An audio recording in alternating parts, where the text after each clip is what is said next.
What's your story? Whether you're a client or an independent financial advisor, we know you face many important decisions that can affect your and your clients' long-term financial success. Welcome to the WIN Podcast, What's Important Now with Corey Heimensen, accredited investment fiduciary and president of Heimensen Wealth Advisors. In this podcast, Corey helps you identify your goals and objectives through financial education and comprehensive planning, while inspiring you to make better behavioral decisions in your personal finance. With a twist on pop culture and current events, join us as we explore growth and protection strategies for individuals, advisors, and their businesses. Come and discover what's important to you now.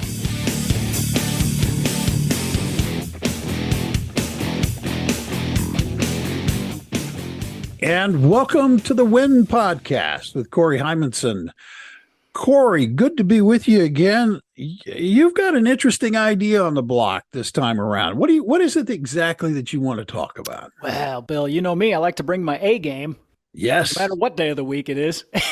So much better than, say, like the D or F game, you know? Yeah. And it's funny because I'm going to give you a small amount of credit today. Uh-oh.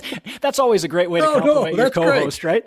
Don't give me a lot of credit. Just give me a teeny weeny bit. I'll live with that. Go ahead. Just in conversation, a while back in our visits, you mentioned that you had watched the show Succession on HBO or HBO Max or whatever they're calling it now, the streaming service. Whatever the brand is now, yeah. And it was interesting to me because I had been watching it but hadn't quite finished at that point. Now I've finished. And so I thought, this has got correlation to people that maybe tune in on something they might like to talk about, or at least, I guess they don't talk about it. They listen to us and then maybe they talk about it. Yes.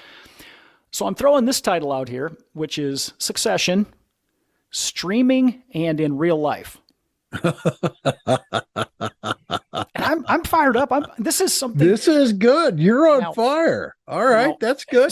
So I'm gonna let a little secret out of the bag here. So when I first had the idea for the podcast, my goal was for it to essentially be designed and directed to financial advisors, kind of exclusively, because I had this passion that every advisor, and then my mind shift changed to, everybody that has a business essentially should have a succession plan. Right. They should.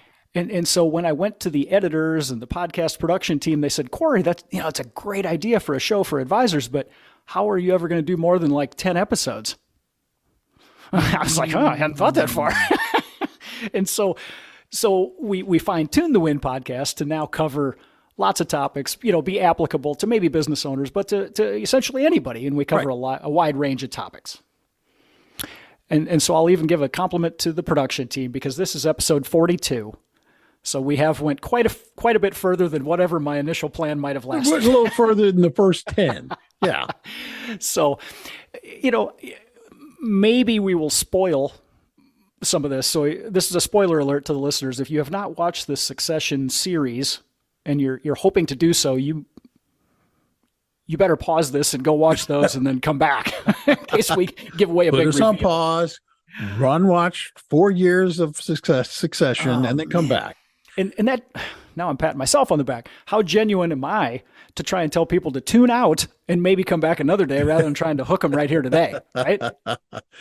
Okay, they've probably gone by now, so we can actually get down to talking about it. I've already bored them all to death. So what we're talking about here is this was a TV show, or it's on the streaming services, and like you said, it stretched 4 or 5 years, something like that. I'm one of those guys that stumbles into these things and then I don't watch them over 5 years. You know what I mean? No, you watch them on demand. Binge watch them right down.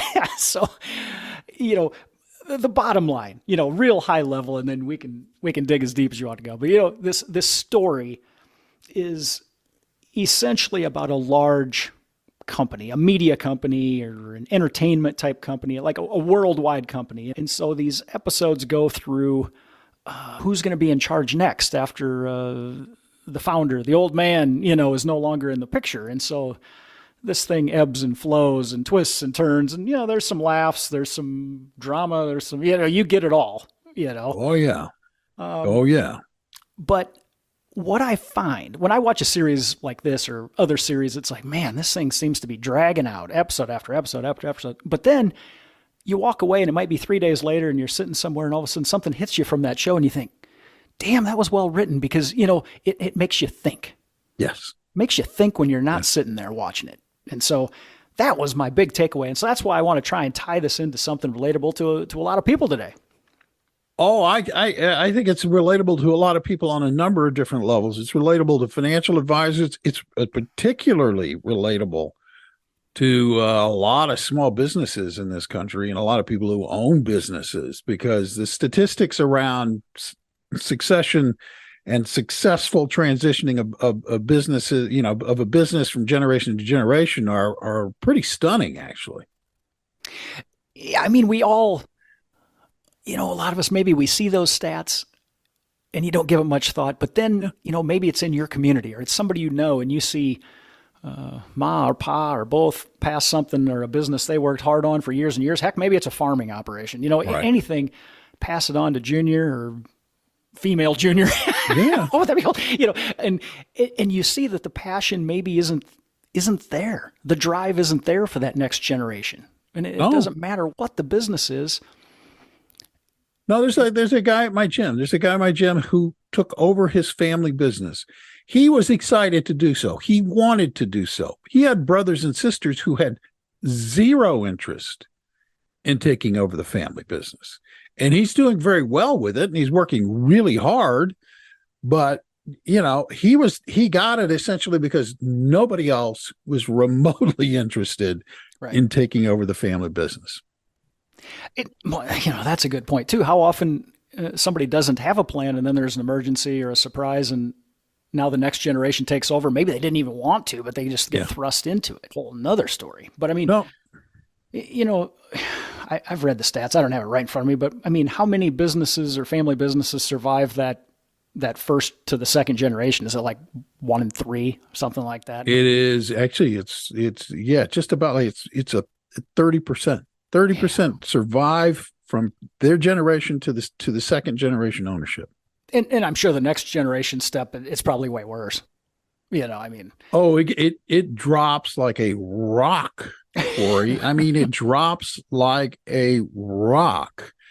There's a business out where I live that is the oldest operating lumber yard in America. They're currently, among the many things that make them outstanding, is not just the fact that they're the oldest operating lumber yard in America. They're in a 5th generation ownership. Wow. Of family, which the statistics on that are minuscule. Corey, they just like that just doesn't exist. And I think what it comes down to, and I think, what the number that really the statistic that matters for what you're talking about today is this number.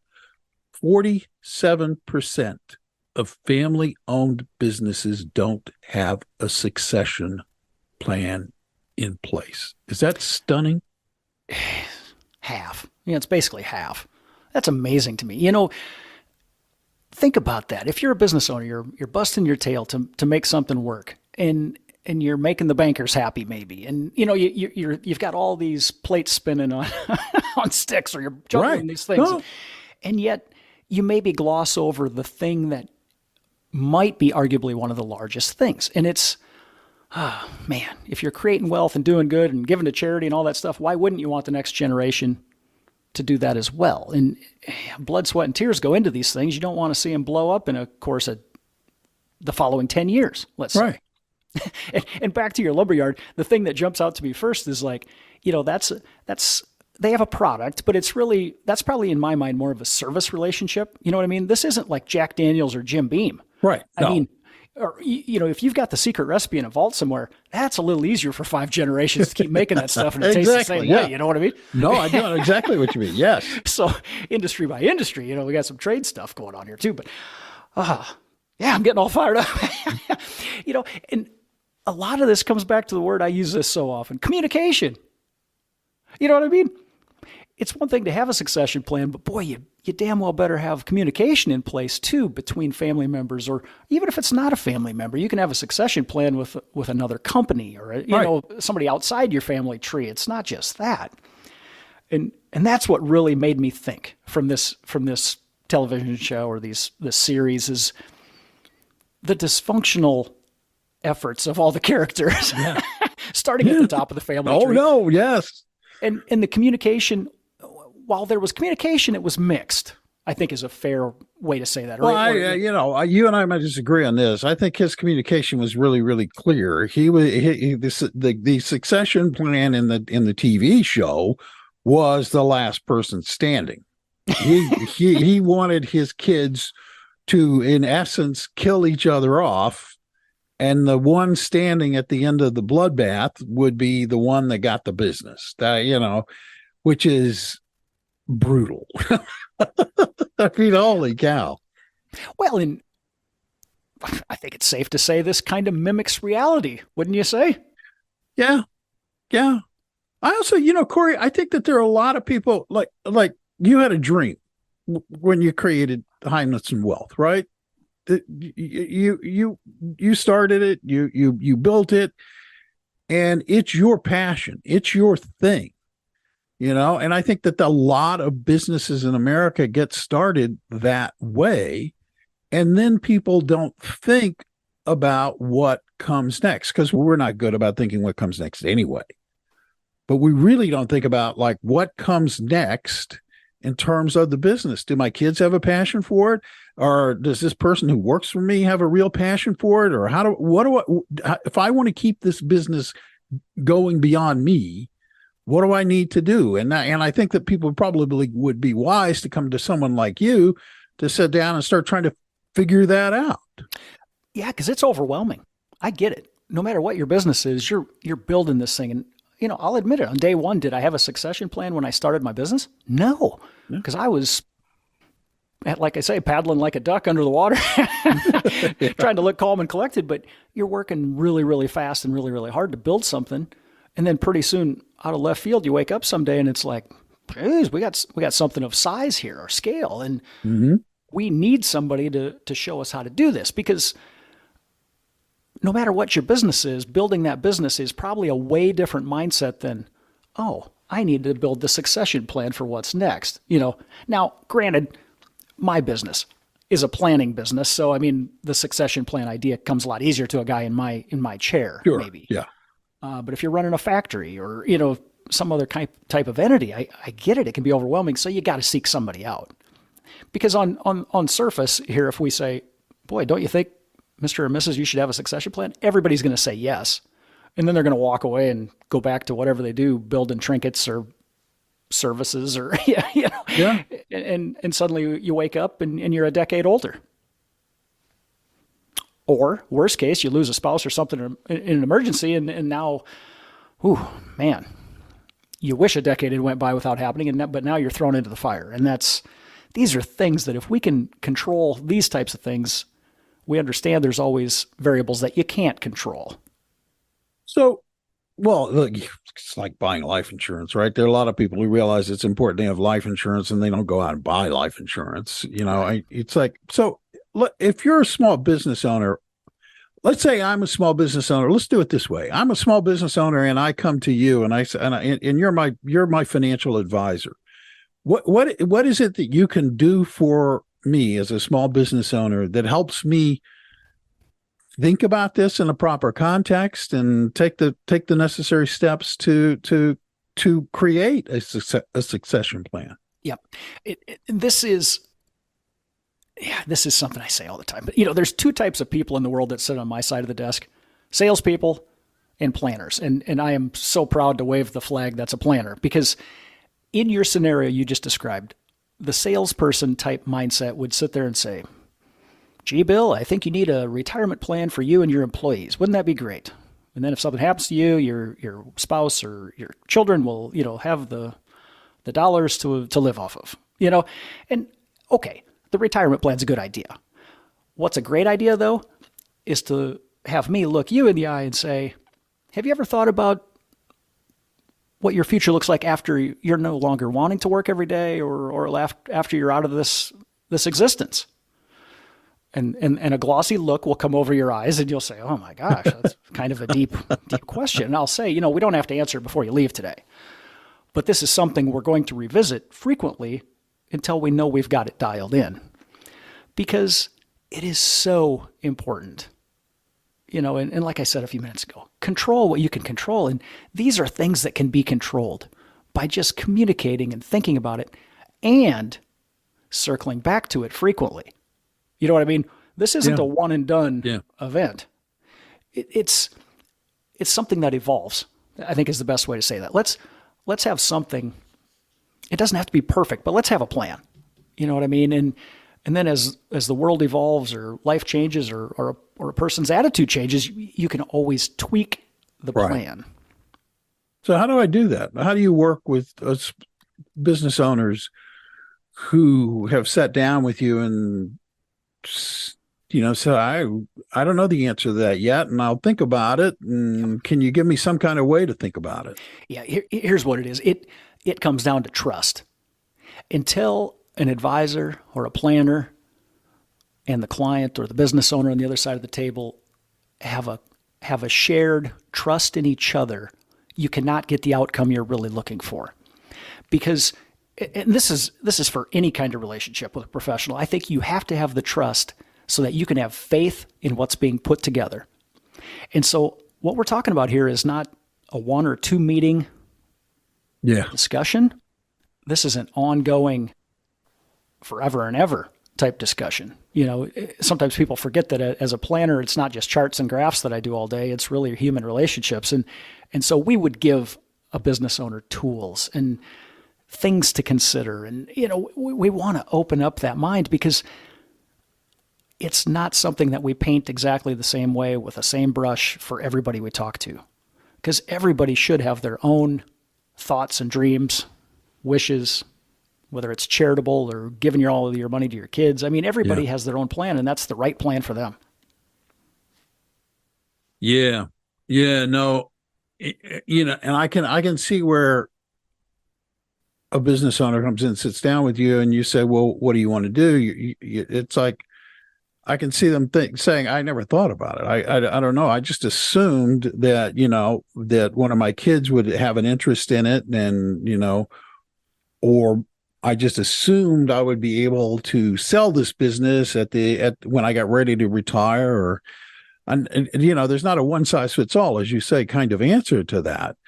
So, I mean, do you remind them that their goals can change and that you can, they didn't have to, clearly there's not going to be an answer necessarily to the first time that question gets asked. I mean, is there a way you guide people to think about this? And if so, in what kind of way?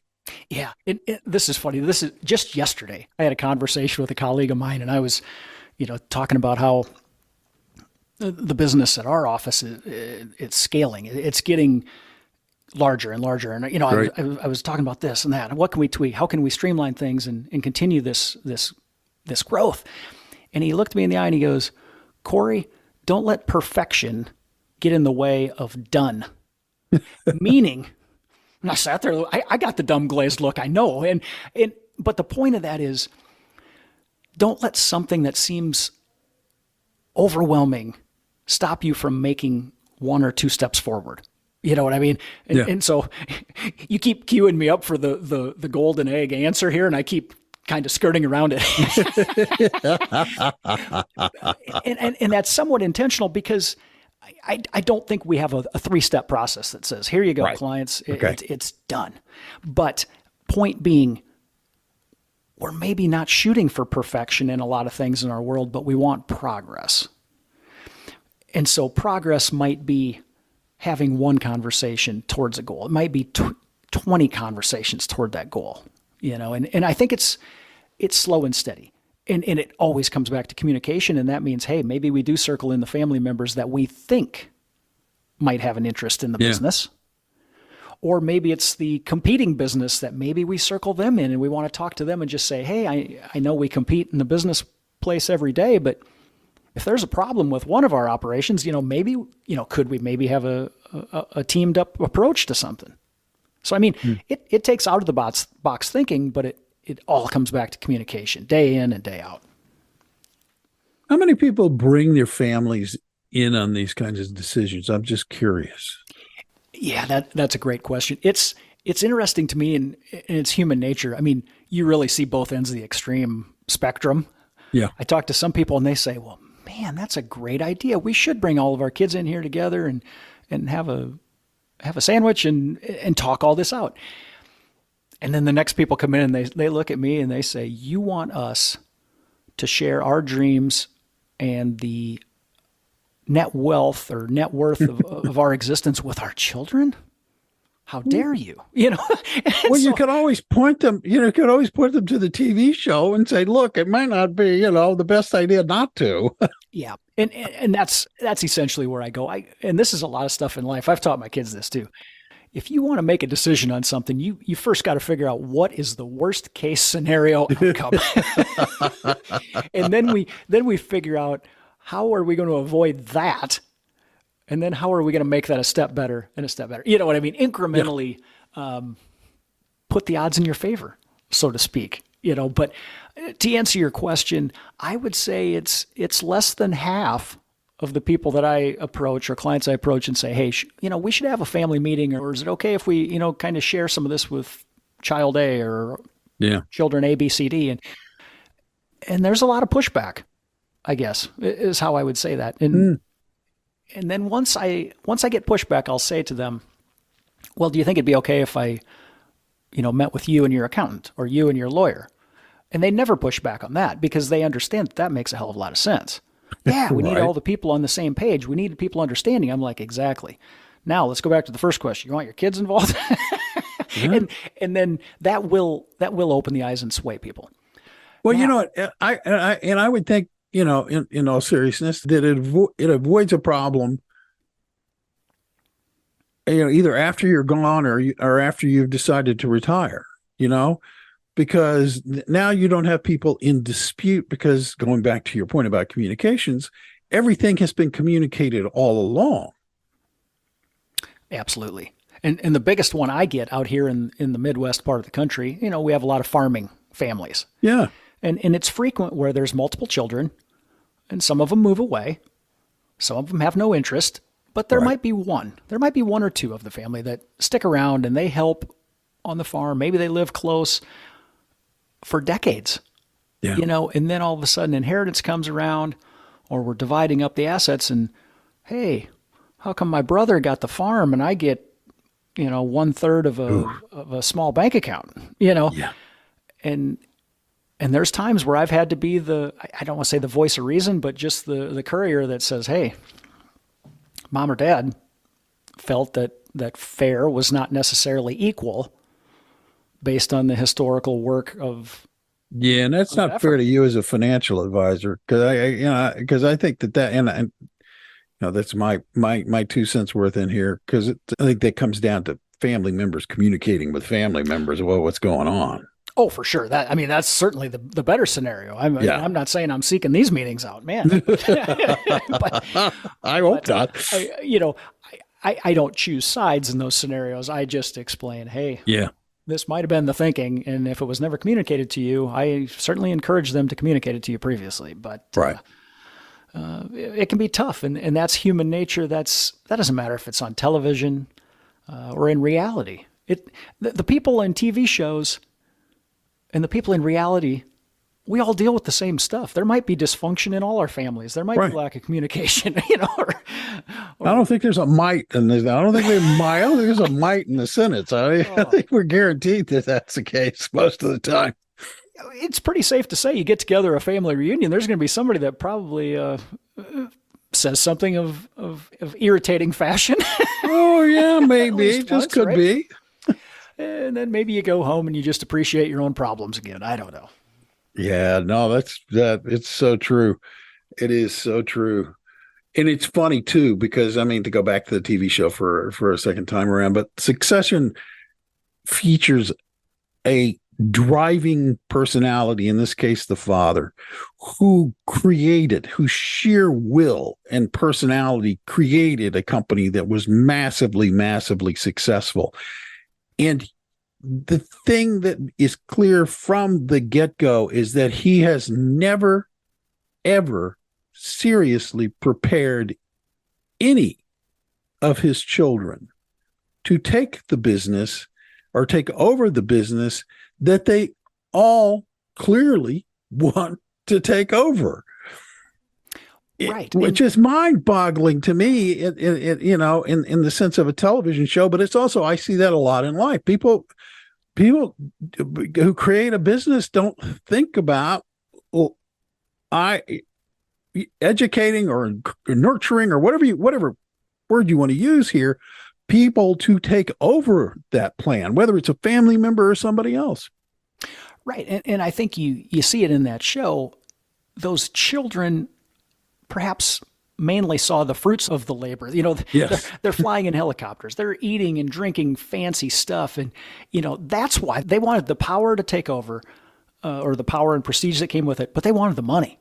Right. And they maybe didn't understand, potentially what it took to start the company to get it to that current day. And I say this to business owners too: whatever worked in the past doesn't necessarily mean that's what's going to work in the future. So businesses need to evolve just like the succession plans need to evolve. And by all means, you're right. If you have somebody that's going to take over inside your company or outside of it, oh man, you got to groom them. You got to prepare them. They have to understand. You can't just plug and play somebody that doesn't have the tools to run the toolbox. No, you cannot hand a box of tools to a kid who's never held a box of tools before and expect them to know how to use the hammer and the level and the compounds to, square or anything like that. They're going to look at it and they go, whoa, I don't know. I'm getting a visual of when do you give one of them things to like a small child, like a 1 or 2 year old kid gets this block of wood with holes in it, and then they can't figure out how to pound the peg through the square. I mean, what? Exactly. Right? No, yeah. Didn't have that in my show prep notes. That's why I like the show. We can go about anywhere. You never know. But you really don't. I mean, we're coming pretty much to the end of this particular episode. So I'm gonna turn to you and ask you to sum it up. I mean, I know communication has been the key word in this episode. But wrap it up for us, Corey. I think it's important for people to understand that dodging a difficult situation or a difficult question is worse than having a difficult conversation.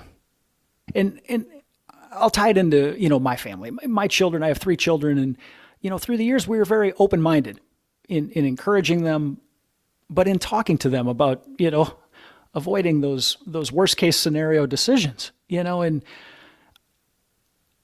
it's okay to put thought and effort into things, even if you don't get the outcome you were hoping for. You know what I mean? I think you still got to strive to make choices in life, in business, that will give you the best probability to succeed without strife. Wow. Well, more people follow that simple piece of advice, Corey. It might just be a much more pleasant world, Hell, maybe I should run a large global media and ententaiment conglomerate like there these you people, go. Right? Well, no, having worked in the large global media entertainment business, no. Because I can tell you, there are no nice people there, and the patriarch of the family and succession is just about right on target. One of these shows, maybe we'll schedule recording for about happy hour time, and we'll really dive into what Bill thinks of large East Coast families. Well, no, it's like, look, it takes. Yeah, we'll have to do that. It'll be the Bill and Corey cocktail hour. Man, it'll be all right. Be all right. All right. Well, listen, Corey, thank you. This actually, we've had a lot of fun in this conversation, but it's actually a really serious topic. And, it comes down to one word, and you used it early on, is communication. You need to talk to people about what you want to do. You need to communicate what your plans are. You can't just expect the ethos to do it for you, can you? That is spot on. Spot on, Bill. All right. Well, listen, listeners, thank you, Corey. And then, of course, as always, thank you, listeners, for listening to the podcast.